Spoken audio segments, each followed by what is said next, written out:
ऋषि अत्रि से जुड़ा है।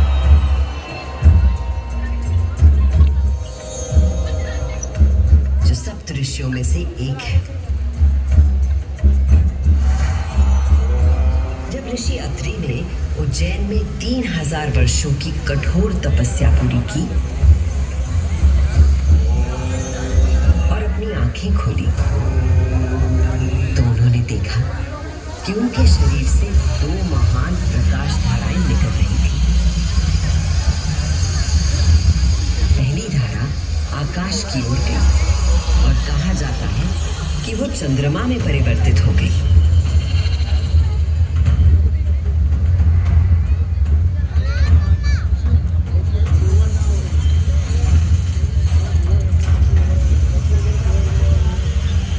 और दूसरी प्रकाश धारा पृथ्वी की ओर गई और उसने मेरा रूप धारण कर लिया।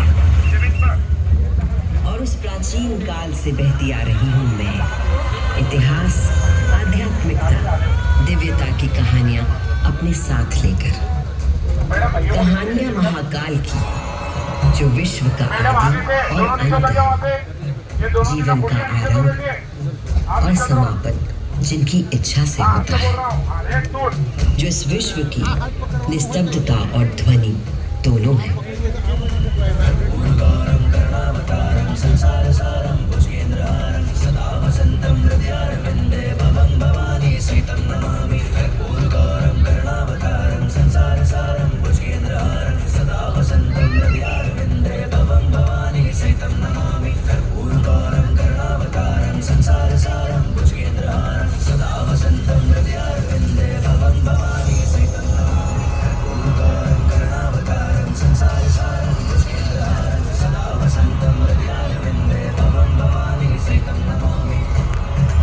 महाकाल की महागाथाएं इतनी विस्तृत हैं कि वे काल और अंतरिक्ष की सीमाओं को पार कर सकती हैं। और आज मैं आपको इन कथाओं का केवल एक संक्षिप्त अंश प्रस्तुत करूंगी, केवल कुछ चुनिंदा मोती। समस्त सृष्टि महाकाल की अद्वितीय चेतना का संचार है, परंतु जिसके हृदय में स्वयं महाकाल की दिव्य चेतना प्रवाहित होती है, वही है मेरे तट पर स्थित उज्जैनी। स्कंद पुराण में अवंती खंड के अनुसार अवंतिका यानी उज्जैन सप्त सागर के अस्तित्व के बारे में बताया गया है, जिनमें से एक है रुद्र सागर।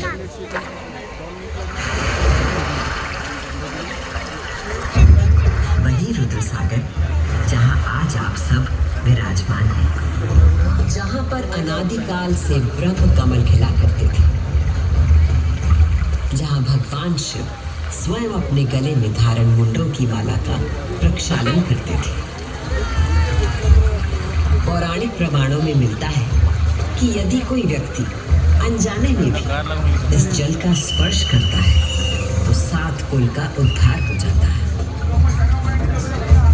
संतजन को मोक्ष और जीव को अकाल मृत्यु से त्राण देने हेतु अवंतिकापुरी में अवतरित देवाधिदेव महाकालेश्वर को मैं कृतज्ञ वंदन अर्पित करती हूँ।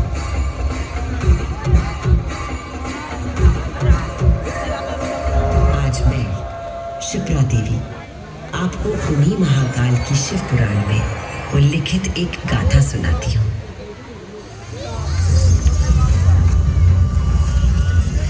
ब्रह्मांड के इतिहास में हमारी आकाश गंगा भगवान ब्रह्मा और भगवान विष्णु के बीच श्रेष्ठता को लेकर प्रचंड विवाद हुआ।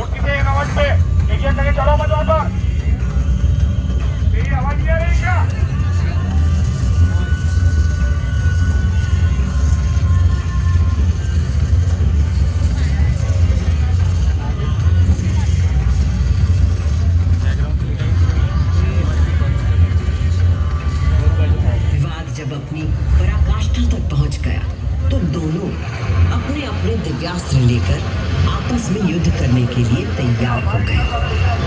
स्वर्ग में हाहाकार मच गया।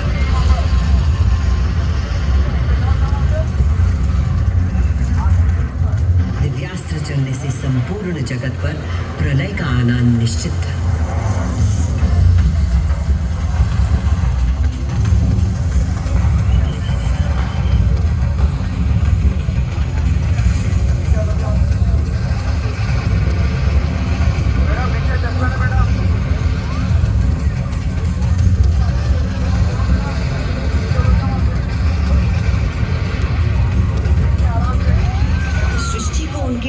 कोप से बचाने के लिए और इन दोनों के विवाद को रोकने के लिए भगवान शिव को माया रचनी पड़ी। और अकस्मात अग्नि की ज्वालाओं से लिपटा हुआ एक महान अग्निस्तंभ आकर स्थापित हो गया, जिससे दोनों देवताओं के दिव्यास्त्र स्वयं ही शांत हो गए।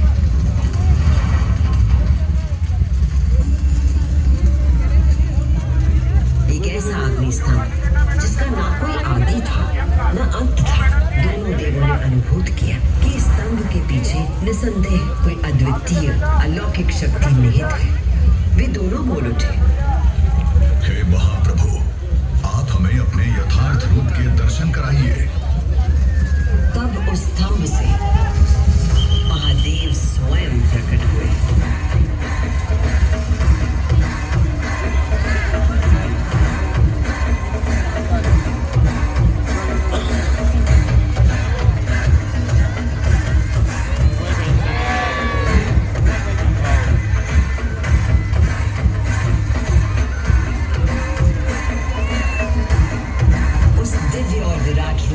पंचमुख थे और प्रत्येक मुख पे 3-3 नेत्र प्रकाशित हो रहे थे। उनके भाल पर चंद्रमा का मुकुट था और मस्तक पर जटा, उनका कंठ नीला था और उनकी 10 भुजाएं थी। उनके अंग समस्त आभूषणों से सजे थे।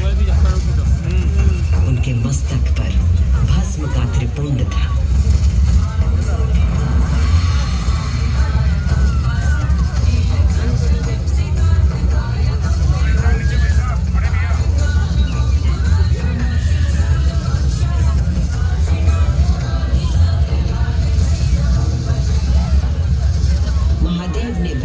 विष्णु से कहा, सूर्यश्रेष्ठ ब्रह्मा जी, आप मेरी आज्ञा से सृष्टि की रचना करें।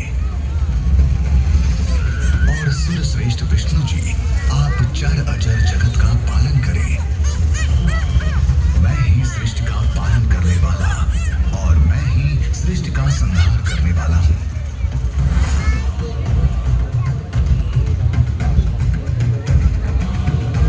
मैं ही ब्रह्मा, विष्णु और रुद्र नाम से 3 रूपों में बटा हूं।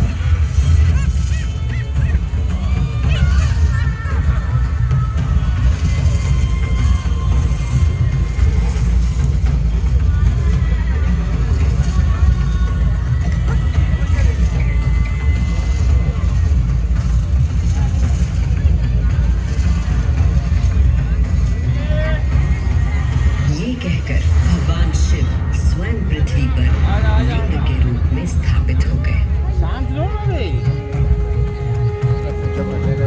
उस पल से इस लोक में लिंग पूजा का विधान प्रारंभ हुआ।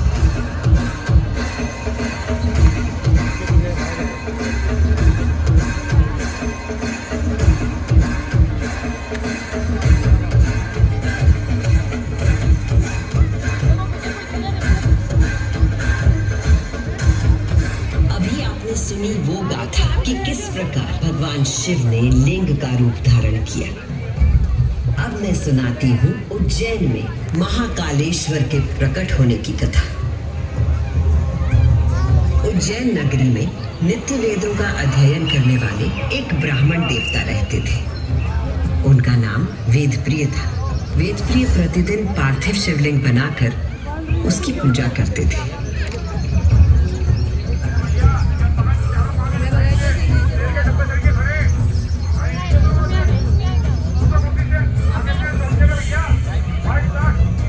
वेदप्रिय के शिव पूजा पारायण और भगवान शिव में आस्था रखने वाले 4 तेजस्वी पुत्र थे।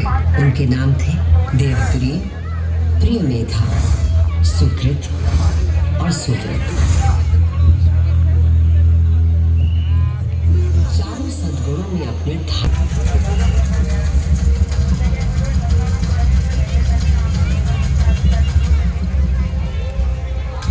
ब्रह्मा जी से अजय होने का वर पाकर दूषण वेद, धर्म और धर्मात्माओं पर आक्रमण करने लगा।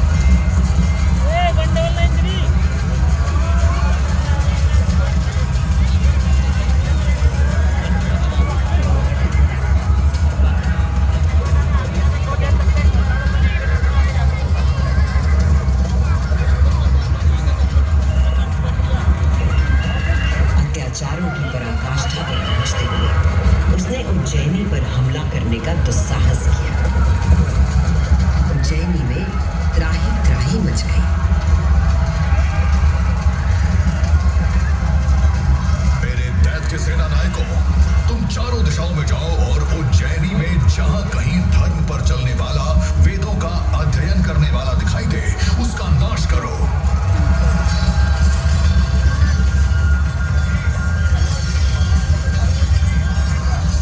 उस असुर से यदि कोई भयभीत नहीं था तो वो थे वेदप्रिय के चारों शिव भक्त पुत्र।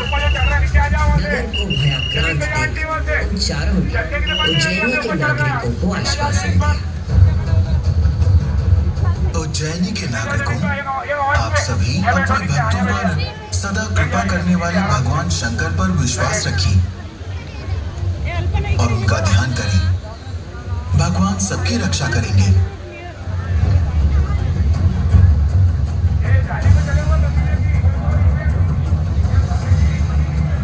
मंत्रोच्चार का आवेग बढ़ गया। देवप्रिय और उनके पुत्रों के संग उज्जैन के सभी नागरिक भी जाप करने लगे।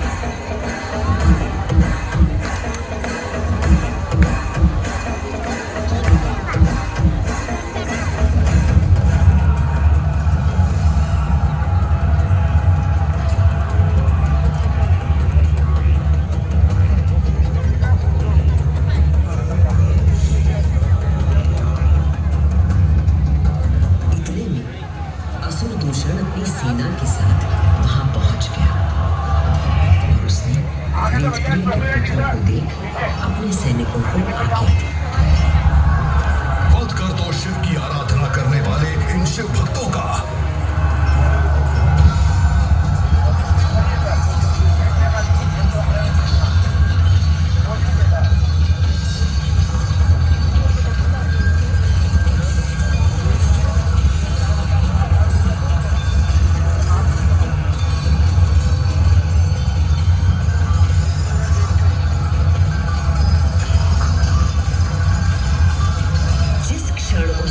असुर दूषण ने उन निर्दोष व्यक्तियों की हत्या का आदेश दिया, उसी क्षण पूजा किए जा रहे पार्थिव शिवलिंग के स्थान पर भयंकर विस्फोट के साथ एक गर्त हो गया और उस गर्त से घोर गर्जना कर प्रकट हुए महाकाल।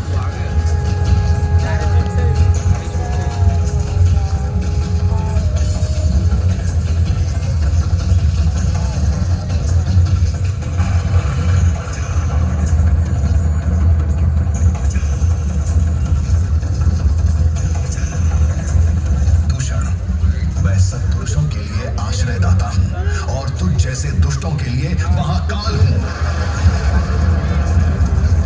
ये शिव का वो रूप था जो काल के परे था, जो संहार करता भी था और सृजन करता भी। महाकाल के प्रकोप से दूषण का नाश हुआ और उज्जैन में एक बार फिर से शांति स्थापित हो गई।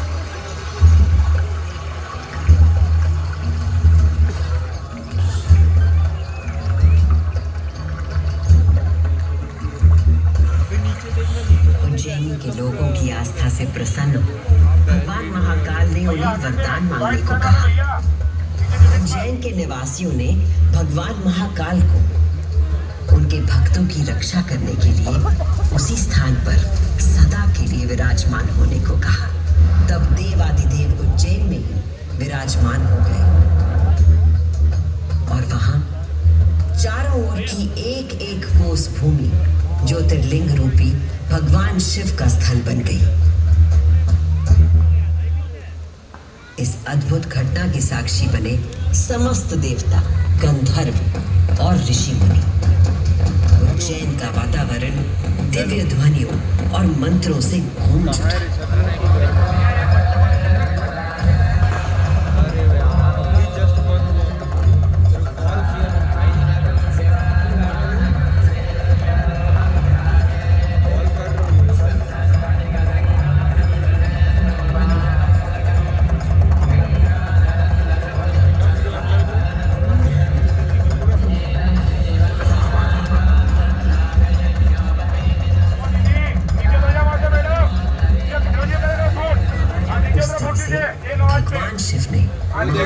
योगेश्वर के रूप में भूतल पर अपनी प्रतिष्ठा प्राप्त की और यह स्थान श्रद्धालुओं के लिए तीर्थ स्थल बन गया।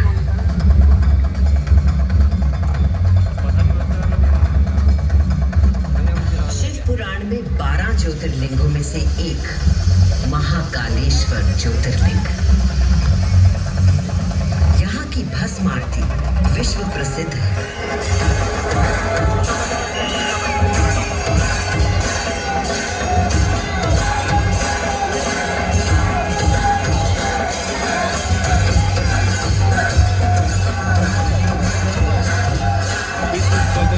भस्म से भगवान का श्रृंगार किया जाता है, क्योंकि महाकाल की तरह भस्म अविनाशी और अपरिवर्तनीय होता है। इस आरती की शक्ति और महिमा ऐसी है कि भक्तों के सारे पाप समाप्त हो जाते हैं। केवल इतना ही नहीं, उज्जैन वो नगरी है जहां मानव शरीर पूरे ब्रह्मांड के साथ सामंजस्य स्थापित करता है।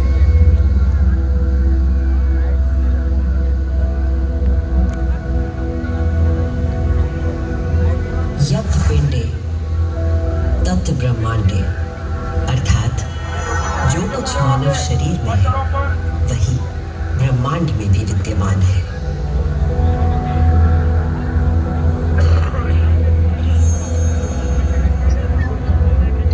ब्रह्मांड के सृजनकर्ता महाकाल के आशीर्वाद से मैं शिप्रा आपको उज्जैन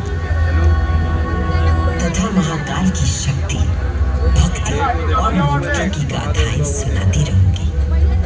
काल का प्रवाह अनंत है, इसलिए जितना महाकाल है